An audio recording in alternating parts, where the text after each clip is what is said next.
எல்லாருக்கும் வணக்கம். நான் ராஜேஷ் கிச்சன் ராஜாத்தி. இன்னைக்கு instant millet dosa mix Rajesh கிச்சனில் நாங்கள் எப்படி ப்ரிப்பேர் பண்ணுறோம் அப்படின்றத உங்கள் கூட ஷேர் பண்ணிக்க போகிறேன். இதுக்கு என்னென்ன இன்க்ரீடியன்ட்ஸ் எவ்வளோ அளவு அப்படின்றத உங்களுக்கு நான் ஸ்க்ரீனில் கொடுத்துட்றேன், செக் பண்ணி பார்த்துக்கோங்க. நான் தனியாகவும் வேணும்னா என்னென்ன இன்க்ரீடியன்ட்ஸ் அப்படின்றத நான் எழுதியும் உங்களுக்கு நான் ஷேர் பண்ணுறேன். இதில் இன்க்ரீடியன்ட்ஸ் என்னென்னு பார்த்தீங்கன்னா இட்லி அரிசி, திணை, சாமை, குதிரைவாலி, வரகு, உளுந்து, அவல், இந்த 7 பொருளும் போட்டு தான் நாங்கள் ரெடி பண்ணுவோம். இதில் இட்லி அரிசி, திணை, சாமை, குதிரை, வரகு இந்த 5யுமே அட்லீஸ்ட் ஒரு 2 மணி நேரம் நாங்கள் ஊற வச்சுக்குவோம். ஊற வச்சுட்டு அதை நல்லா கழுவிட்டு ஊற வச்சு வெயிலில் காய வச்சுருவோம். உளுந்தை மட்டும் ஒரு அரை மணி நேரம் 3/4 மணி நேரம் மட்டும்தான் ஊற வைப்போம். அதையுமே வெயிலில் காய வச்சு எடுத்து வச்சுக்குவோம். இது எல்லாத்தையும் தனித்தனியாக வறுத்து அது கூட அவளையும் வறுத்து போட்டு நம்ம அரைப்போம். இன்றைக்கி உங்களுக்கு செஞ்சு காட்டுறதுக்காக நான் கொஞ்சமாக தான் வறுத்து காட்டுறேன். இது பார்த்திங்க அப்படின்னா சாமை அரிசி. மில்லட்ஸ் எல்லாமே நம்ம ஊற வச்சு அதுக்கப்புறமா வெயிலில் காய வச்சு அதுக்கப்புறமா தான் வறுப்போம். வெயிலே நல்லா காஞ்சிரும். இருந்தாலும் ஏன் வறுக்கிறோம் அப்படின்னம்னா அதில் இருக்க ஈரப்பதம் போகணும் அப்படின்றதுக்காக. அப்படின்னா தான் நமக்கு செல்ஃப் லைஃப் கொடுக்கும். ஸோ அதுக்காக தான் இந்த மாதிரி ஒரு தடவை வறுத்து பண்ணுறோம். வறுத்து பண்ணும்போது நமக்கு இன்னுமே அந்த அரோமா நல்லா கிடைக்கும். தோசா மிக்ஸுக்கு நம்ம எல்லாத்தையும் அப்படியே லைட்டாக வறுத்தும் நம்ம பண்ணலாம்.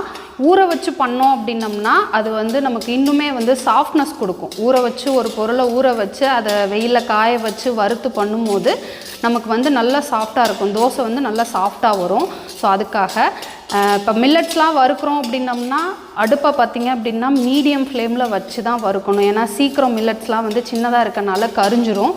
அந்த மாதிரி கருகாமல் லைட்டாக கலர் சேஞ்ச் ஆகி அதோட வாசம் வர்ற வரைக்கும் நம்ம வறுத்து எடுத்துக்கணும். அடுத்து இட்லி அரிசி. இதுவுமே நம்ம ஊற வச்சு வெயிலில் காய வச்சு அதுக்கப்புறமா தான் வறுக்கிறோம். இதையுமே நம்ம ரொம்ப நேரம் வறுக்கணும்னு அவசியம் கிடையாது. லைட்டாக நம்ம சூடேறுற வரைக்கும் மட்டும் வறுத்தாலே போதும். இது இட்லி அரிசிலாம் அரிசி பொரிஞ்சு வர்ற வரைக்கும் நம்ம வறுக்கணும்னு அவசியம் கிடையாது. நமக்கு லைட்டாக வறுபட்டாலே போதும். அந்த அளவுக்கு வறுத்துட்டு எடுத்துக்கலாம். அடுத்தது உளுந்து. இதுவுமே நம்ம லைட்டாக கலர் சேஞ்ச் ஆகிற வரைக்கும் வறுத்து எடுத்துக்கலாம். ரொம்ப வறுக்கணும்னு அவசியம் கிடையாது. வறுக்கும் போது அதோட வாசம் வரும். நல்ல வாசம் வர்ற வரைக்கும் லைட்டாக கலர் சேஞ்ச் ஆகிற வரைக்கும் வறுத்தா போதும். அவளுக்கு நான் லைட்டாக சூடேறினா போதும். நான் அடுப்பை ஆஃப் பண்ணிட்டேன். ஆஃப் பண்ணிட்டு தான் இதை வறுக்கிறேன். இதை ஊற வைக்கணும் அப்படின்றதெல்லாம் தேவையில்லை. அவளை நம்ம அப்படியே போட்டுக்கலாம். லைட்டாக மட்டும் சூடேற அளவுக்கு அது மொறுன்னு வர்ற வரைக்கும் மட்டும் நம்ம வறுத்தா போதும். இப்போ நான் காமிச்ச ப்ராடக்ட் எல்லாத்தையுமே நல்லா வறுத்து ஆற வச்சு அதுக்கப்புறமா நம்ம நைஸாக அரைச்சி எடுத்தோம் அப்படின்னம்னா ராஜேஷ் கிச்சனோட instant millet dosa mix ready ஆகிடும். ஸோ இதை நம்ம இன்ஸ்டண்ட்டாக ஊற்றணும் அப்படின்னா 1 கப் மாவு கூட 1/4 கப் வெள்ளை ரவை, 1/4 கப் தயிர், தேவையான அளவு உப்பு ஆட் பண்ணிவிட்டு தண்ணி கொஞ்சம் கொஞ்சமாக ஊற்றி நல்லா கெட்டியாக மிக்ஸ் பண்ணி வச்சிடணும். ஒரு 1/4 மணி நேரம் இல்லாட்டி அரை மணி நேரம் ஊற வச்சுட்டு அதுக்கப்புறமா நமக்கு வேணும்னா வெங்காயம், கேரட் இதெல்லாம் திருவி போட்டு இட்லியாவோ தோசையாவோ நம்ம எடுத்துக்கலாம். இட்லி ஊற்றுறதா இருந்தால் மாவு கொஞ்சம் கெட்டியாக மிக்ஸ் பண்ணிக்கணும்.